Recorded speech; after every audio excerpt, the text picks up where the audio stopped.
What does it take to be safe? When do we feel safe enough? How do we keep each other safe? And that all starts with relationships. Can I be there for you? Can I make it safe enough for you so that you can be all of yourself? If we could do that, that would be very special. You can come a little bit closer. I will not bite, I promise. It's safe enough to come closer. All right, take a seat, get comfortable, take a seat. Because I just want to talk a little bit and then have you interact a little bit with each other, if that's okay.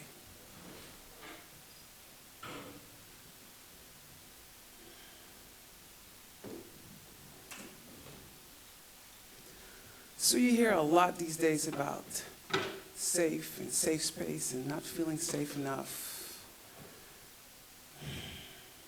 And no matter what we do, I can never guarantee that it will be totally safe. And what are we talking about when we're talking about I feel safe?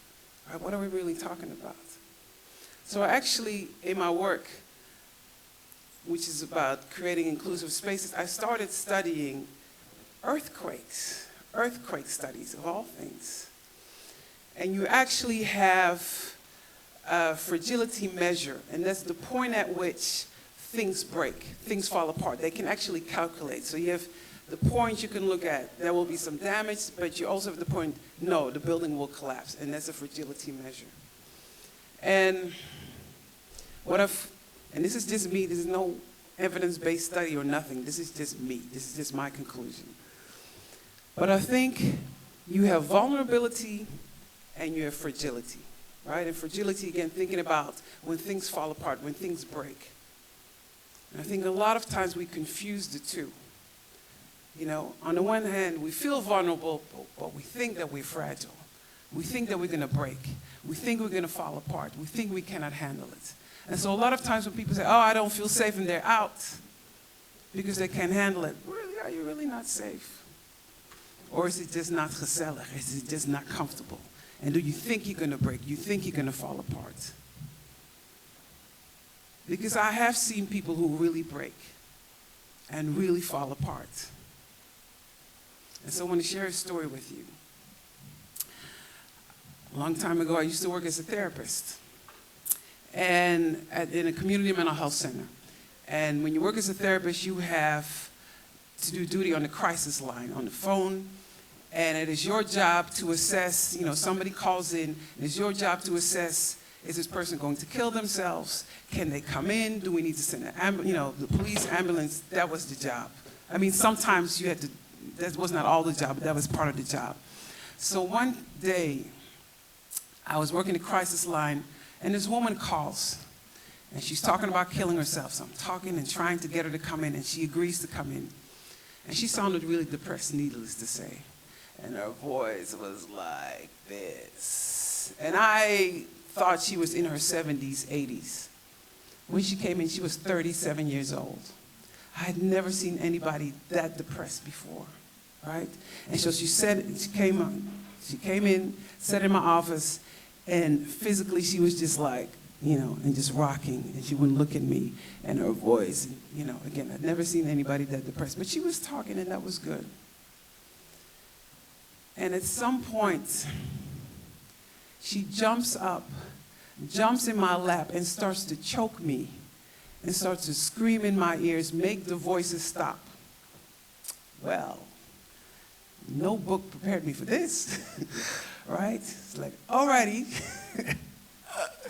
As this woman is screaming, make the voices stop.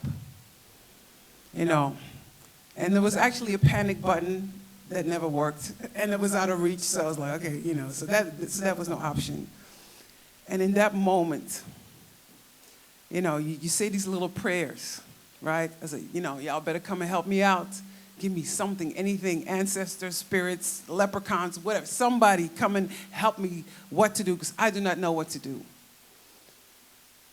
And when you do that, something always comes, right? I come from the belief that you are connected to anything and everything. And when when you call, when you ask, something comes. And so I was like, help me out because I don't know what to do as this woman is like choking me and screaming. And in that moment, something came for me to do.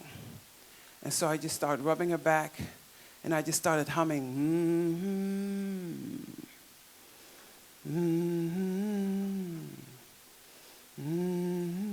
And slowly, she kind of relaxed and kind of let go of my neck. And we got her hospitalized that day. So why am I sharing this? Because again, sometimes I think we are fragile. That was fragile. But really we are vulnerable, and that's a different story, right? And so a lot of times I think we confuse the two, and then we use it as an excuse to not stay in it.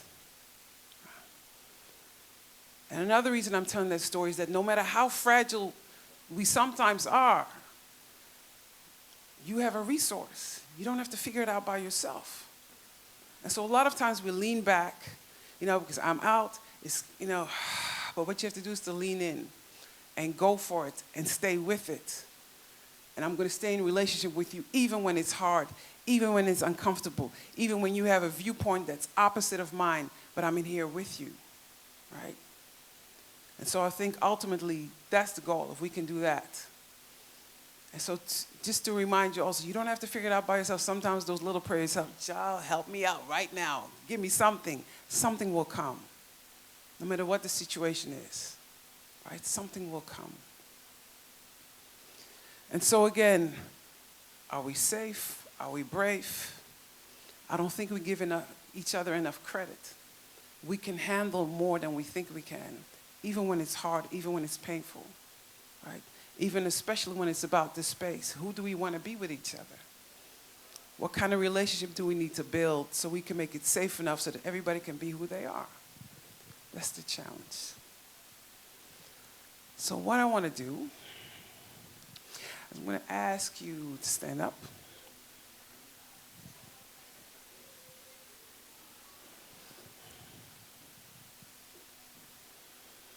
And there's this greeting, which is actually a South African greeting. And they greet each other with, I'm here to be seen, and it's good to see you. And sometimes even that takes some bravery to actually look somebody in the eye and say, oh, I see you, because, a lot of times this is a whole lot easier.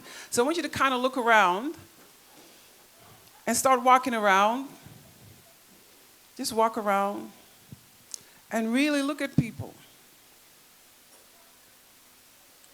I'm here to be seen, and it's good to be seen.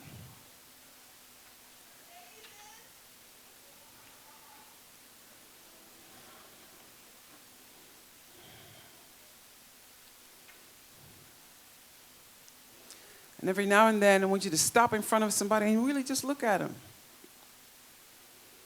And then say, it's good to see you. And move on to the next person.